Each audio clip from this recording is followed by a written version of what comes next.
Earlier this year, the Supreme Court declared the use of EVMs without a paper trail audit as unconstitutional. This was after Panduleni Itula, who contested as an independent presidential candidate, approached the courts to have last year's presidential elections nullified, arguing that the outcome of the results could not be verified in the absence of a verifiable paper trail. Namibia will now use ballot papers for the upcoming November elections, but Frederico Links of the IPPR is of the opinion that the use of ballot papers will not guarantee transparency in the voting process. Paper ballots is how elections have been stolen historically. Technology would allow us to overcome that.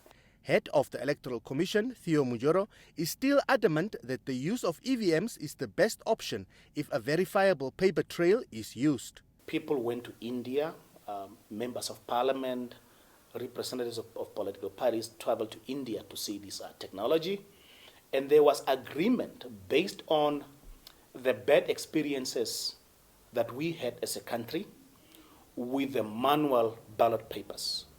There was a conscious decision taken by the collective to introduce technology. Links also noted that insufficient voter education has been done on the use of electoral voting machines and paper ballots. I think there's a lot of misunderstanding of EVMs, even amongst our political parties, who have politicized this issue of EVM. The fact that Namibia is reverting to the use of paper ballots suggests mismanagement by the country's electoral body and the parties involved.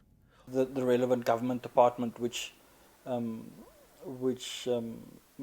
minister who issued that directive that was declared unlawful by the court earlier this year. So I mean, there's clearly a mismanagement as well as a misunderstanding, whether it's deliberate or not, of electoral law and processes.